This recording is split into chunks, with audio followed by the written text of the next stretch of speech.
মিথ্যাচার এবং অপপ্রচার এবং মিটফোর্ড হত্যাকাণ্ডের দৃষ্টান্তমূলক শাস্তির দাবিতে আজকের এই বিক্ষোভ মিছিলের সংগ্রামী সভাপতি আমাদের ঢাকা মহানগর দক্ষিণ বিএনপির সংগ্রামী আহ্বায়ক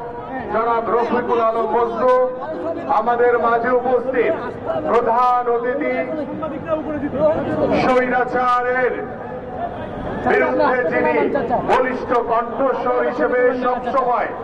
বাংলাদেশ জাতীয়তাবাদী দলকে উজ্জীবিত করেছেন, নেতৃত্ব দিয়েছেন এবং আমাদের স্বৈরাচার আমলে যিনি বারবার কারা নির্যাতিত হয়েছেন, আমাদের সাবেক মন্ত্রী, পরিচ্ছন্ন রাজনীতিবিদ, বাংলাদেশ জাতীয়তাবাদী দল বিএনপির সংগ্রামী মহাসচিব জনাব মির্জা ফখরুল ইসলাম আলমগীর, আমাদের মাঝে উপস্থিত আমাদের জাতীয় নেতৃবৃন্দ এবং আমার সামনে উপবিষ্ট আমাদের মাঝে ইতিমধ্যে উপস্থিত হয়েছেন আমাদের সাবেক মন্ত্রী, অবিভক্ত ঢাকার সাবেক মেয়র, আমাদের বাংলাদেশ জাতীয়তাবাদী দল বিএনপির জাতীয় স্থায়ী কমিটির অন্যতম সদস্য জনাব মির্জা আব্বাস, আমাদের মাঝে উপস্থিত আমাদের সামনে উপবিষ্ট ঢাকা মহানগর উত্তর দক্ষিণ বিএনপি, আমাদের ঢাকা মহানগর উত্তর এবং দক্ষিণের অঙ্গ এবং সহযোগী সংগঠনের বিভিন্ন পর্যায়ের নেতৃবৃন্দ এবং প্রিয় সাংবাদিক ভাইরা, আসসালামু আলাইকুম। বক্তব্য রাখবেন আমাদের মহাসচিব। আমি শুধু সংক্ষেপে বলতে চাই, আজকে দীর্ঘ 17 বছর বাংলাদেশ জাতীয়তাবাদী দল বিএনপি ওই স্বৈরাচার শেখ হাসিনার বিরুদ্ধে যে আন্দোলন সংগ্রাম করেছে, সেই আন্দোলন সংগ্রামের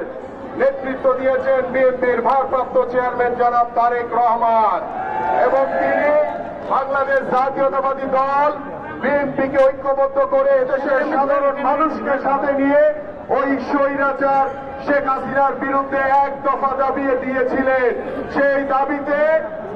24-এর গণঅভ্যুত্থান ঘটেছিল। সেই 24-এর গণঅভ্যুত্থানে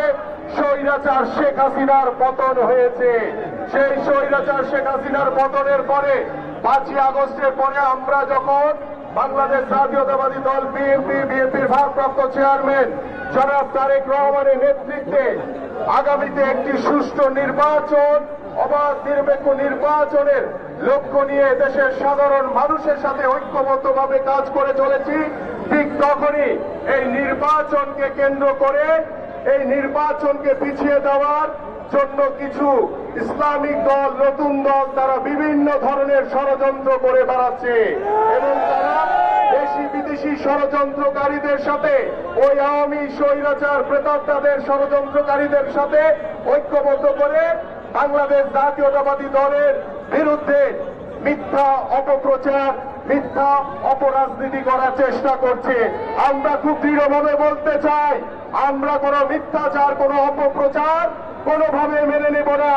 আমাদের মাননীয় ভারপ্রাপ্ত চেয়ারম্যান জনাব তারেক রহমান বাংলাদেশের জনগণের পক্ষে কথা বলেন, তিনি বাংলাদেশের গণতন্ত্রের কথা বলেন, তিনি বাংলাদেশের জনগণের ভোটের অধিকার নিশ্চিতের কথা বলেন। তাই আসুন, ওই স্বৈরাচার আমরা যে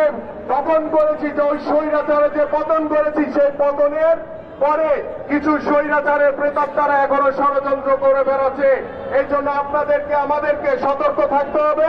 এবং মিটফোর্ডে যে ঘটে যাওয়া হত্যাযজ্ঞ, এই হত্যাযজ্ঞের আমরা দৃষ্টান্তমূলক শাস্তি দাবি করছি, সরকারের কাছে আহ্বান করছি দ্রুত সময়ের ভিতরে ওই হত্যাকাণ্ডের সাথে যারা জড়িত ছিল এবং যারা নির্বাচনকে পিছিয়ে দেওয়ার জন্য বিভিন্ন ষড়যন্ত্র করে যাচ্ছেন, মিথ্যাচার